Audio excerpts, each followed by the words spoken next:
what are the hardest things when it comes to, just preparing for these engagements? Because you got to cater to the audience. I'll speak through the layers of it, right? So those that just speak, who they have a heart, some even feel called and they just speaking. Every place looks different. It sounds different. Those that get paid to speak, it's like, oh, you're gonna pay me, I'm gonna create an experience, and then I'm gonna, tailor it to you. How I teach confidence is subjective. Confidence is not a blanket. The misconception when it comes to confidence, specifically with athletes, is if I'm confident in my sport, that means I'm gonna be confident in every aspect of my life. And that's false, right? You take a regular student who's not an athlete, they might be confident in math, but they may not be as confident in history. Doesn't mean that they're not a good student. It is just two completely different things. So how we teach confidence is about trusting oneself. If you lack confidence in something, it is because you don't trust your ability to do something. And when you have been presented with opportunities, you've lost trust with yourself. Yeah, get to the cake. I'm on a mission for maze, no matter how long it's gonna take. I could just see it already. What's going on, everybody? Here with another amazing episode of Between the Lines podcast. First and foremost, before we move into the episode, please go back, like, comment, subscribe. Let us know what you think about the guests. Let us know about, just everything that you got going on, and I'll get back to you. But for some of you that's returning, or some of you that kind of stay up to date with, the episodes and the guests, you may see a familiar face. Jeremiah Brown himself. First and foremost, bro, before I give you the floor, I thought about this before, of course we shot. Yeah. And I was just thinking in my head, I'm like, this is an individual who not only have a family, not only have his own business, not only have just personal things going on in his life, makes, great money doing public speaking. Yeah. You're now at that point where you're a professional public speaker. Yes, sir. This is what you do. You know what I mean? And not once did you, and I'm big on giving flowers, and you know this already, right? Not once do you, how much are you paying me? Or for sure. Are you going to cover my expenses? Or are you going to, what's in it for me? Yeah, right. This just speaks values to the individual that you are. For sure. Right? And how much you just care about giving value to the people. Yep. Right? It's never about the compensation. So as always, bro, from me to you, I truly appreciate it, because we was just kind of talking about it. It's not easy doing things like this. Yeah. And to kind of have somebody of your magnitude, just kind of, I'll take the train down, right? I'll come down. So I truly appreciate you. Yes, sir. Really from the bottom of my heart, taking it hard on time. To come down to Delaware, right? Like it's nothing here. Delaware it could be a boring city sometimes, but I appreciate you again for taking the time to come back to the show. Second time, right? Yes. So before I get from the floor, I just wanted to let you know, so Jeremiah Brown has been on the show before. This is the second time. The first conversation was amazing, but there was just a lot more I felt like there was to give, but also there's this thing called perfect timing, right? And at that time, it was a great conversation, but I feel like a year and some change later, it's an even better time, because Jeremiah Brown is no longer where he was a year and a half ago, right? This is an individual who have now had speaking gigs all over the country, honestly, right? The NFL, right? Big corporations, okay? He's just doing so many things to inspire thousands and thousands and thousands of people all over the world. So Jay Brown, bro. Yeah. How are you feeling, man? Like, what's new? Catch us up real quick before we dive in, man. Like, what's going on, bro? I appreciate you again. Nah, it's so important, man. And when you said what you said, it made me think of something that I've just been studying. And as a professional speaker, as you alluded to, I'm constantly thinking of different ways to be better. And it's this concept of, are you looking to be seen or be significant? And for me, what you just shared, which I appreciate your flowers and I appreciate it, it's a reminder, it's confirmation that my assignment is about significance, not attention, so that's why me taking an Amtrak here, me spending my own, like, I'm not on none of that. It's an honor and a privilege to serve on your platform. I admire who you are in this podcasting space. A lot of my mentors and big homies are like, Jay, you up next. Well, Keith, you up next. Thanks, you know what I mean? So yeah, man, I feel good. I'm grateful, in a season of abundance, or as they might say, harvest. But with every harvest comes those valleys.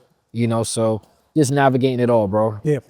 And the first thing I kind of want to touch on, we spoke a lot about, and just to kind of give you a refresher and a reminder, Jeremiah, he played football at one point. He was a professional football player for the Jacksonville Jaguars before he suffered a concussion, which unfortunately ended his career shortly. You heard a lot about that in our last interview.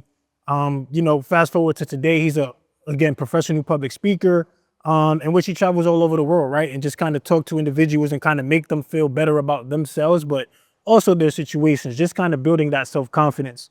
So this conversation is going to be more so catered toward just like the arts of what it is that you do now, right? You already learned a little bit about Jeremiah Brown. That's great. Last time, I don't want to really, dive too much into it, but let's really pick up on where we left off, right? Like the art of public speaking. Come on. And I'm saying that because I'm going to ask you some more intentional questions on how you really reach out to your target audience in terms of high school athletes or, professional athletes. There we go. Okay? So my first thing for you is just like your experience in the NFL. Yeah. Right? Yep. I feel like that might have shaped who you became as a public speaker. Sure. If that makes sense. Sure. Right? Your experiences. Sure. Right? How do you think, or how do Jay Brown think that played a role in the type of public speaker that you are today? There's different types of public speakers. For sure. And you get, you're very different. Yeah. So how would you say that played a role in kind of like helping you shape and form your, speaking style to kind of cater to your audience? Well, first I'll speak to, for many years I ran from the fact that God placed me in the NFL. My career wasn't what I wanted it to be. If you want more insight on that story, you got to circle back to the previous episode. But there are a lot of people that confuse me in the space, and they believe that my success is connected to the fact that I played in the NFL. I'm not a Hall of Famer. I didn't play in a game, right? I didn't have a career. I don't even consider it a career. I consider it an experience. Now, will I forever be a part of the less than 1% who sign an NFL contract, who compete against NFL players? Absolutely.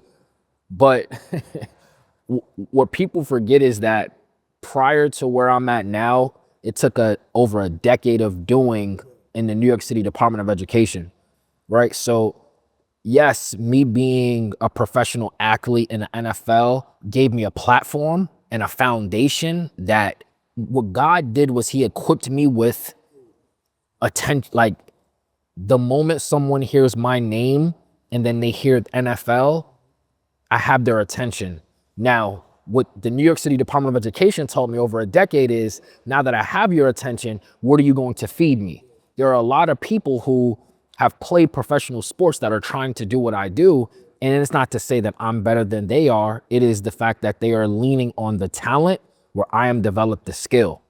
So you have, like sports, you have athletes who they rely so much on their talent until they find someone who's equally as talented as them with either more resources or a stronger why.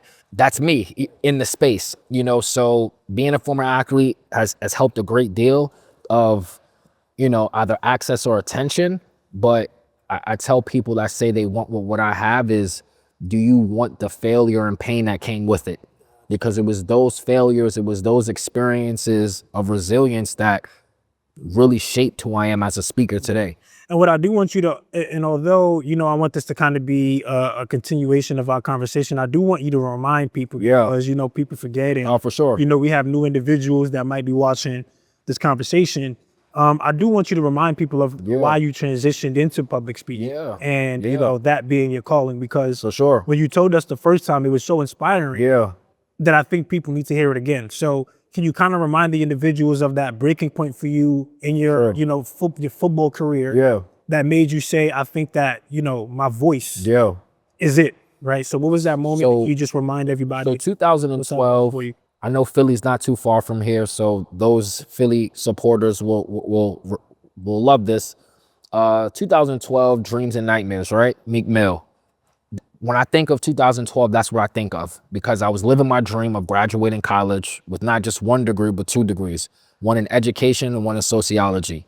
I had no idea that my major/minor education would turn into a double major, and that it was because I wanted to play football, first and foremost. So the dream of becoming a college graduate, the dream of, being a product of a low socioeconomical community, AKA the hood, watch my mother struggle to pay bills. I signed $1 million contract. Now I'm living my dream. 7 months into my rookie season, I catch a career-ending concussion. Doctor looks me in my eyes and say, you'll never be able to play the game again. I'm depressed, I'm anxious, I'm even suicidal. That led me into a ton of spaces that I didn't belong in. Shout out to Home Depot, incredible organization, incredible people there. Shout out to Delta Airlines, shout out to Hollister, shout out to every other organization where my feet were, that God placed me, that I didn't belong there as a college graduate, as a former professional athlete. But I needed to go there to be exposed to certain things on not what I wanted to do, but what I didn't want to do. I think sometimes we put a premium on what we want to do, where we don't take the time to identify what we don't want to do. And it was in those moments, it was in those valleys of me figuring out what I wanted to do that it put me in front of a classroom of students.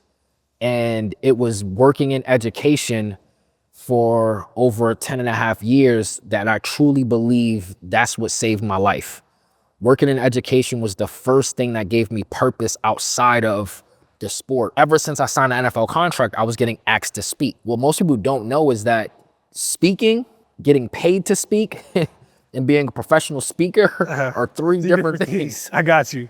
And over the past 12 years, we've evolved into where I am today as a professional speaker. Right. But out of 12 years of speaking, 7 of them was just free. Whatever you need. You want me to come speak? I got you. And then I understood that, there's a business to this.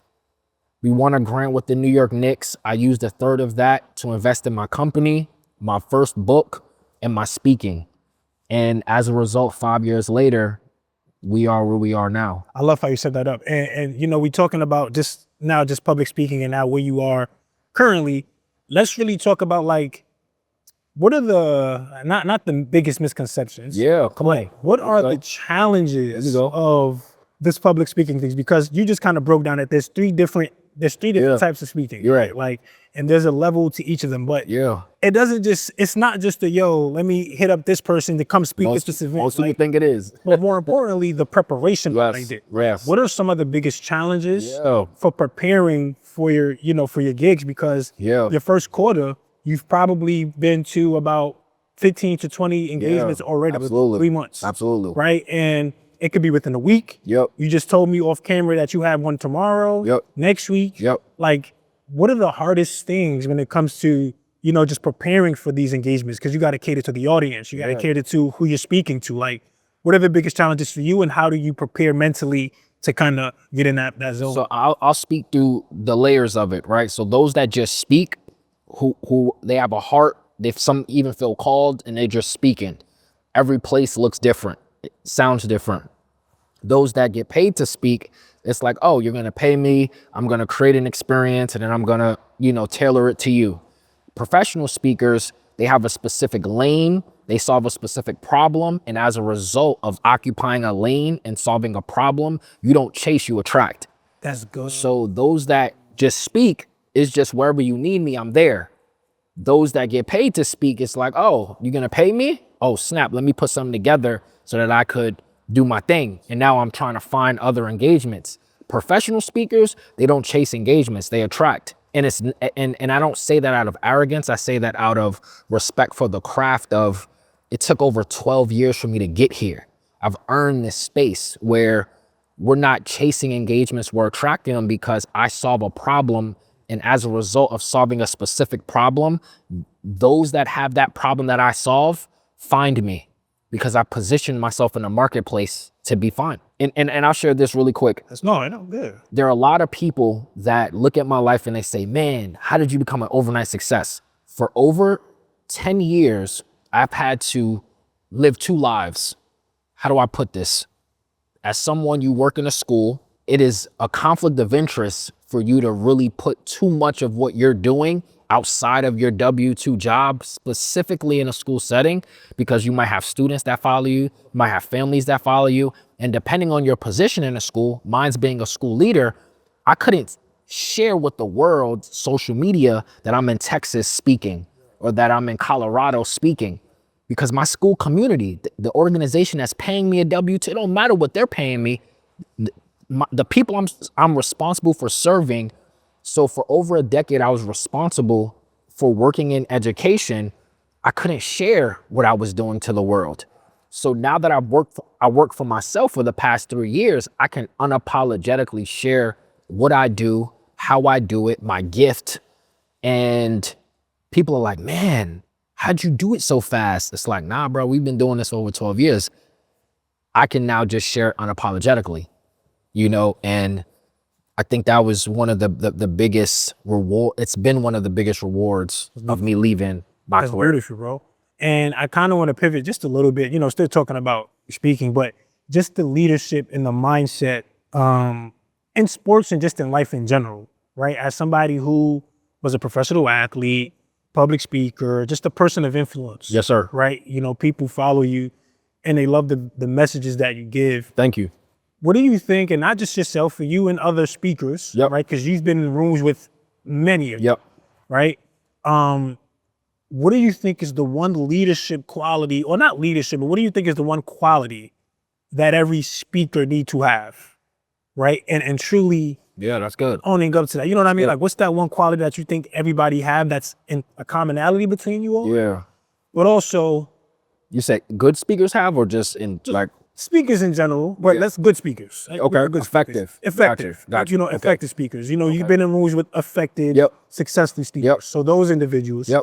What is the one leadership quality you think all of you possess Yep. that make you all so good at what you do? I mean, there's so many. I would say at the top of the line, those that are the best that I resonate with are authentic, right? They are not trying to be something that they're not, you know, and every mentor that I've had, if it's Jeremy Anderson, Inky Johnson, Eric Thomas, CG, whoever, they've said your authenticity and you checking your heart before you do anything is the most important part of the work. A lot of times, and it goes back to what I said in the beginning, are you looking to be seen or are you looking to be significant? You know what I mean? And for me, that's a constant reminder of checking my heart. Like, this is about significance. This isn't about me being seen. I'm not asking you for your emailing list. I'm not asking you for the followers or the share. This is about significance. This is about me adding value because you see value in what I can provide. And hopefully it's a value to the audience. Right. Has there ever been, and I kind of want to go back to this misconception thing real quick, 'cause I feel like that's a big one too. You know, a lot of Absolutely. people love to be motivated and inspired. Come on. But what are some of the biggest misconceptions when it comes to public speaking, Yeah. if any, right? Like, what is something that you can enlighten the audience and even myself on, like, Yeah, man. that it looks to be one thing, but it really ain't Yeah. that. Like, what Some of the biggest ones is that, it's community service, right? Like, hey, Keys, I want you to come speak. And it's just like, okay, cool. There's a price that comes with it. exactly. You know what I mean? Where it's just like, no, I thought you about the kids. I am about the kids. But however, I have family. I've been doing this for a really long time. And this is my profession now. I view it different. When I was working in education, it was easier for me to say, oh, of course. One, because I didn't understand it was a business. And that's a misconception, is that some people don't see what I do as a business. They might see it now because of social media and how individuals in my industry have been able to leverage building their brand via what they do as professional speakers. But ultimately, man, it comes down to just being clear on who you are in the space. And that's something that I've just been working on. There are a lot of speakers that aren't clear on who they are, who they serve, and they're struggling. Not because they're not good or because I'm better. It's just they lack clarity. And this kind of brings me back to, you know, you kind of just mentioned a little bit about when you were back in education. Yeah. So now I want to go back to education real quick, because not only are you now a professor and speaker, but Yes, sir. you also are the CEO and the creator of Lead Athletics. And I want to touch on that real quick. Here we go. Because with Lead Athletics, you really wanted to cater to So those we've high school evolved. kids. It's the Lead AAC now. So Okay, it's gotcha. the Lead So my Academy and Athletics and Coaching Company. That's okay, because we've just evolved That's over good. time. Awesome. So with that now, when you first started it, it was really based off of the children. Yeah. Because you was in education, Yep. you saw Yep. something, you saw something missing. Yes, sir. In that area. Yes, sir. So my question to you is, and I wanted to read this one verbatim because I'll have to make sure I get this one right. How do you help young athletes balance confidence with humility? There we go. Right? I think that's very big because sure. you saw something missing, which was the confidence in athletes. For sure. Right? Just really just kind of toning in on who they were as individuals without the sport. Yep. Right. So to go back to that question, you know, how do you personally help young athletes balance confidence, at least whether it's now, back when you first started, you know, lead AAC, how was that? You know, I think my answer will probably resonate with anyone who's watching, you know, those that may not be athletes but could resonate with this is how I teach confidence is subjective. Confidence is not a blanket. The misconception when it comes to confidence, specifically with athletes, is if I'm confident in my sport, that means I'm going to be confident in every aspect of my life. And that's false, right? That you take a regular student who's not an athlete, they might be confident in math, but they may not be as confident in history. Doesn't mean that they're not a good student. It is just two completely different things.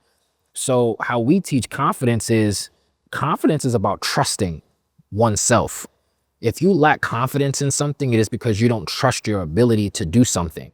And when you have been presented with opportunities, you've lost trust with yourself, right? So if you're not confident in class because when it was time to study, you didn't study. When you said you were going to do something, you didn't do it. So it's a battle with self. And that's why my mantra is you versus you, not you versus them or anyone else. It's me versus me. For me to be the best speaker, I do need to be in proximity with other dope people like you, other speakers, but it's a me versus me thing. It's not me versus you. It's not me versus the next person. It's me versus what I did yesterday, what I'm going to do today, and the decisions that I make and the trust that I build with myself. What advice can you give somebody? Because now I do have an audience of a lot of teens now, Sure. right? A lot of athletes. Sure.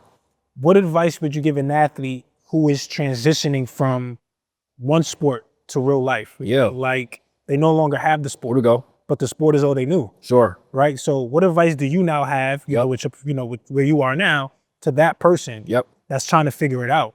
So what I would tell this athlete or any athlete who's listening is this. We've been told our entire life that we are more than an athlete, but we've never been provided the insight on why we are more. I'm going to tell you why you are more. You are more because you are the solution to a problem that exists in this world. We identify fulfillment, we identify purpose when we solve specific problems. Problems provide purpose. If you're trying to figure out who you are and what you want to do outside of your sport, you have to look within to identify what has brought me the happiest moments of my life, what has brought me the most trauma and pain in my life, and sit with those experiences. You might say, man, football or this sport, basketball, has brought me the most happiness in my life. Okay, great. What part of that could you turn into a career that you would enjoy doing? You might say, well, Jay, why didn't you decide to be a football coach? Well, I didn't decide to be a football coach because I understood that there's problems there that I'm not passionate about solving.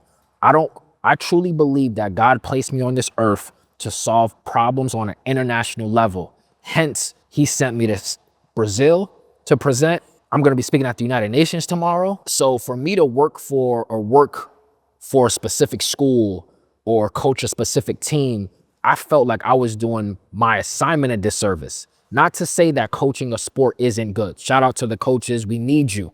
I just knew my assignment was much bigger, just in terms of if I'm working with a small group of people, they only get what I have access to. I had a kid DM me from one of the schools that we're partnered with on my way here. He's like, hey. And this is partner with the lead. Partnered through my company lead. So my company lead, we are partnered with schools across the country. We provide social emotional learning, support, college and career readiness is what we're centered in. And this athlete reaches out and he goes, Jeremiah, man, I just want to say thank you for what you've done, for pouring into me. You'll forever be a part of my story. And I got a full scholarship offer to Hofstra University, full tuition paid for. And that's because of the information that you and your team gave me. That would not have happened if I would have subscribed to, oh, I'm just going to become a football coach because that's what I want to do. Now, would those football players have gotten the best of me? Would they be going to college for free? Sure. But we talking global impact. You know what I mean? And for me, I didn't want to limit myself. So again, shout out to the football coaches. Shout out to the coaches that are out there. We need you. You are important. I just knew personally when I looked in the mirror that what I've been assigned to do wasn't for a specific school, district, or team. It was global. And I'm walking in that now. Wow, that's big. So before we even got started, off camera, we had a conversation in the room back there, and you spoke a lot on, the first thing I asked you was, JB, was going on there, like, how are you? Yeah. I see you got a lot going on. Your first Yep. quarter's been great. Yes, sir. How's the family? Yes, sir. And you mentioned that you have this thing called dad's guilt or father's guilt. Daddy guilt. Yeah. Daddy guilt. Come on. Yes, sir. And I say that because, Yes, sir. as a professional speaker, Yeah. travels the world Yes, sir. daily, Yes, sir. often. Yes, sir.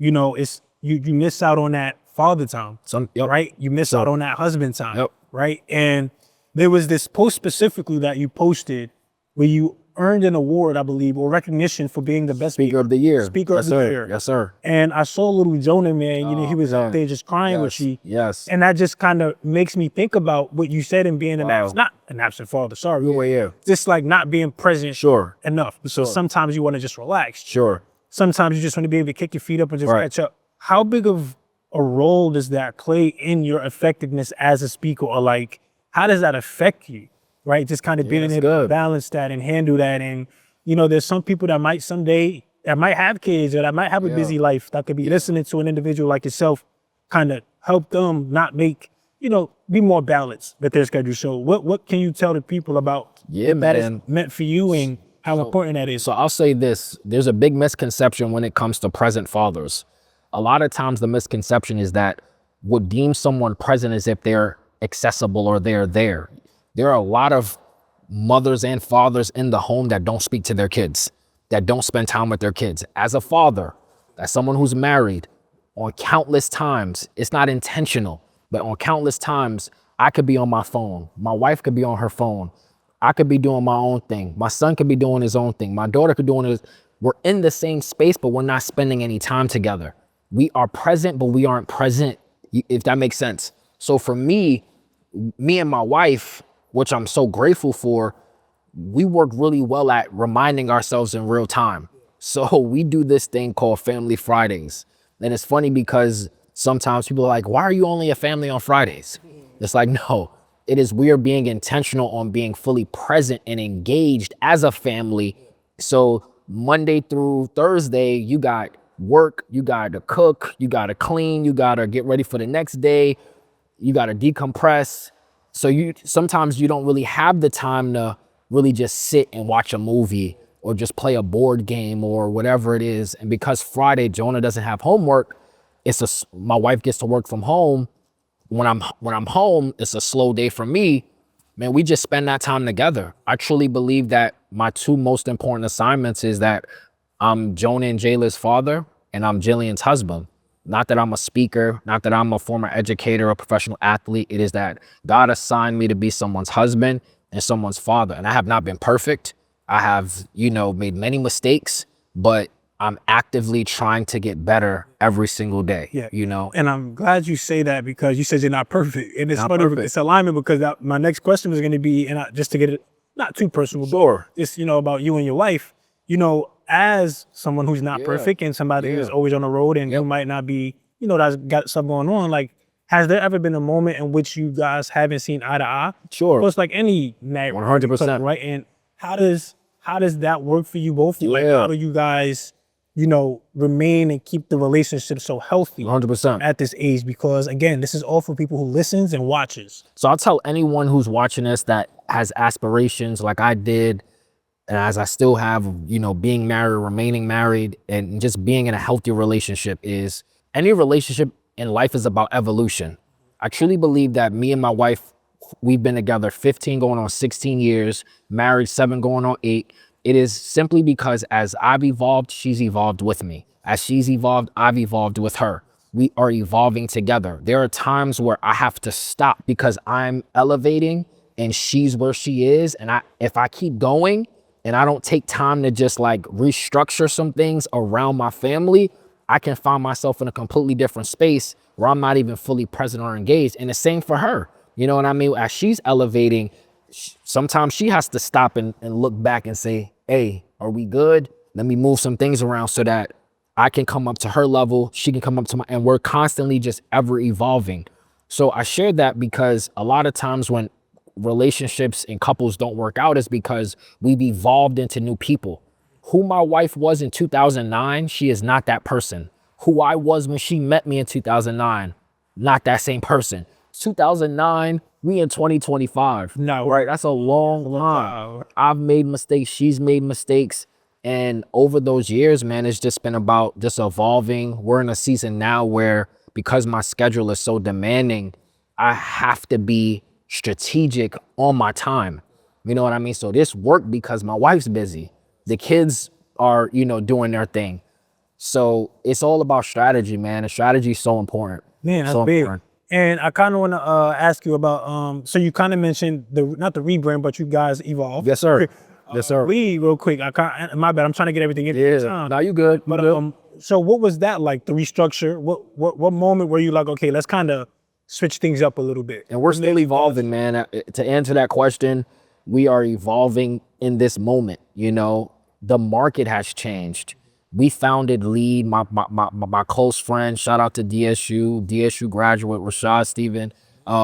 You know, he's one of my founding partners with the Lead Athletics. So when we started, we were the Lead Athletics, like you said. We then evolved from the Lead Athletics to academy coaching, where we not just service students, athletes, we service coaches and educators as well at every level. So we've evolved because, one, from 2016 to 2019, I was still working in a school, and we had just won a $30,000 grant with the New York Knicks. And in my proposal, I said, if we win this, we're going to scale this company from just training athletes to a more holistic experience. The world shuts down. Now, what we want to offer, there's a need for it. Past 5 years, we've expanded to not just training athletes physically, but training them emotionally, mentally, preparing them for college and career readiness.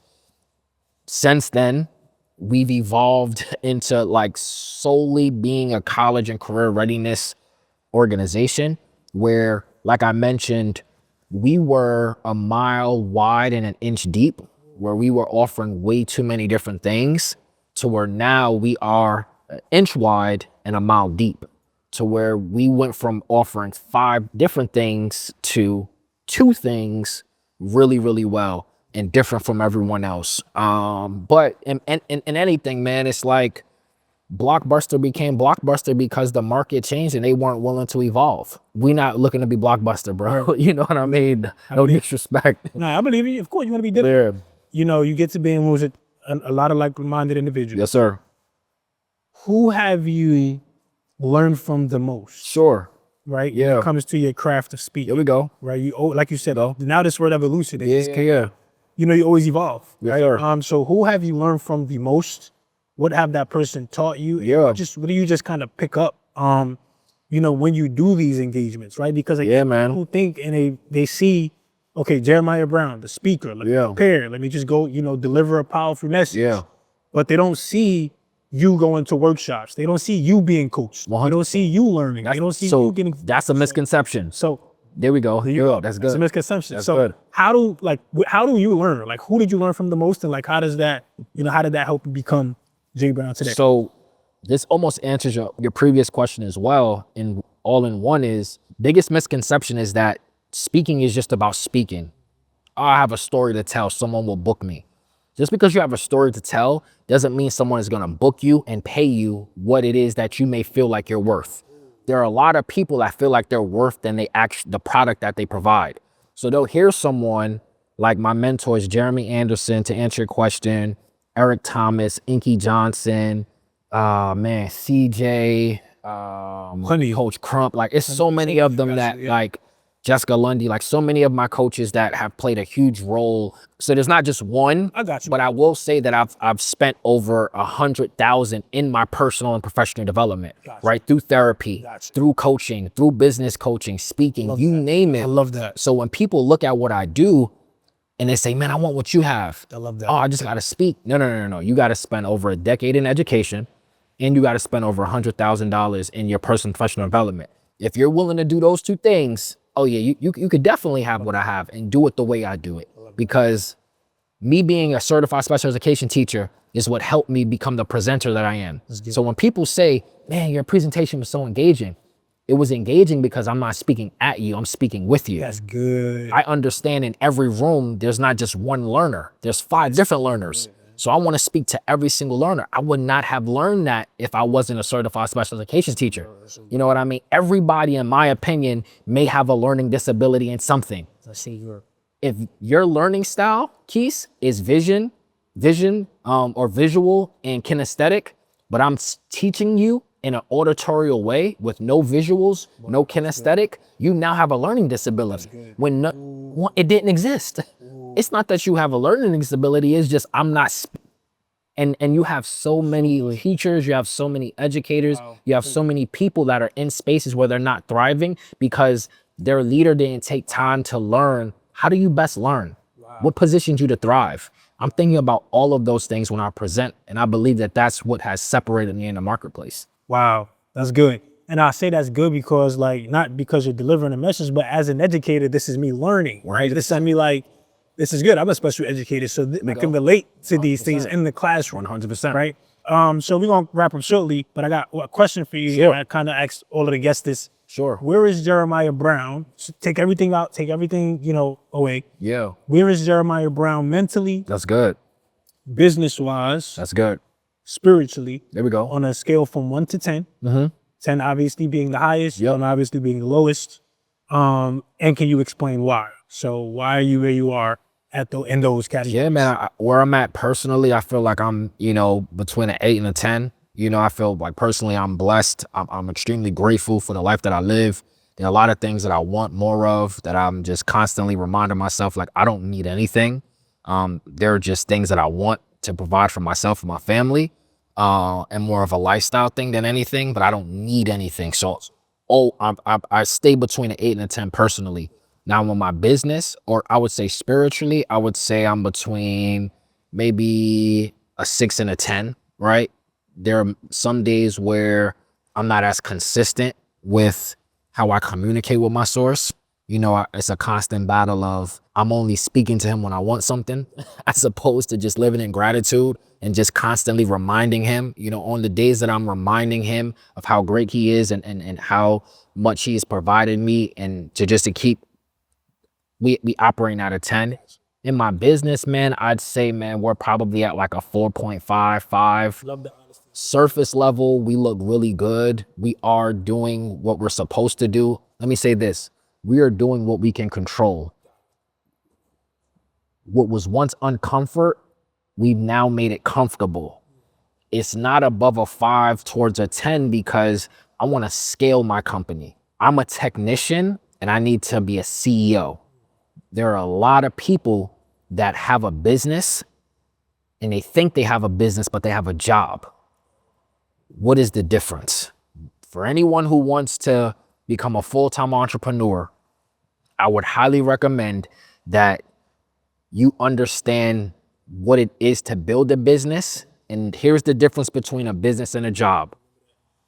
Business and a job is, a job needs you to run it. A business, you find people to run it for you. 2 completely different things. And for me, as an entrepreneur, I'm at a 4.5 because for me to be at a 10 in my business, Jeremiah Brown is doing more on it than in it. And right now, Jeremiah is doing a lot in it than on it, right? So if someone's saying, what does he mean? Working on your business versus working in your business.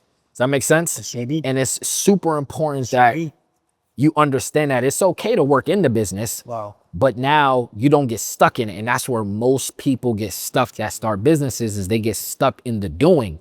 Nah, bro, you got to get stuck in the delegating, right? Like we created a product and now we've delegated that product amongst a team. That team is responsible for dispersing the product and providing it. So now when I'm home, I'm home. Now when I'm doing what I need to do, we still making money. You know what I mean? So that's the goal over the next few months, is to just get better at doing less technician work and more CEO basic work. Got it, man. And then, of course, bro, again, I appreciate you. And lastly, man, what's next for Jay Brown, man? What do you got? Yeah, man. So we stay connected. What's going on? In efforts to be more of a CEO than a technician, I'm shifting into coaching, business coaching. Awesome. A lot of times people look at what I do and they say, man, I want to do what you're doing. I'm not a speaker coach. I am a professional speaker. I just do not have a passion to coach speakers, because I believe that there are some incredible speaking programs out there, such as the Next Level Speakers Academy that I'm a part of. But on the business side of things, if you are someone who wants to build a business to serve people, you would come to me, because I will help you identify how to position yourself in the marketplace to become sought after, not chase. When you're a business, like Apple's not on the street asking people to buy an iPhone. Right. You know, every major brand isn't trying to, they're like, we've built it. It's an experience and you want to be a part of it. And that's essentially what I can help people. So Clarity Leads to Purpose is the name of my coaching program. Awesome, man. This June, we're going to be launching our first online course. And the goal is to help business owners that have 9-to-5s, you know, build a 6-figure generating business. Awesome, bro. Sir. You heard it here, man. Again, Jay Brown, I appreciate you. Yes, sir. Time out to come down. You If already? you've enjoyed, the conversation, please like, comment, subscribe, leave a comment, right? Please be sure to follow Jeremiah Brown on Instagram, social media. One Jeremiah Brown At one Jeremiah Brown. at one Jeremiah Brown. Yep. Please stay connected. And look, who knows? There might be a third, there might be a fourth. Come on. Yes, sir. But Jay Brown, I appreciate you both for getting on the sir. show. Absolutely. Guys soon, man. Peace. My dog. Appreciate you, man. For real. Love, bro. Really love.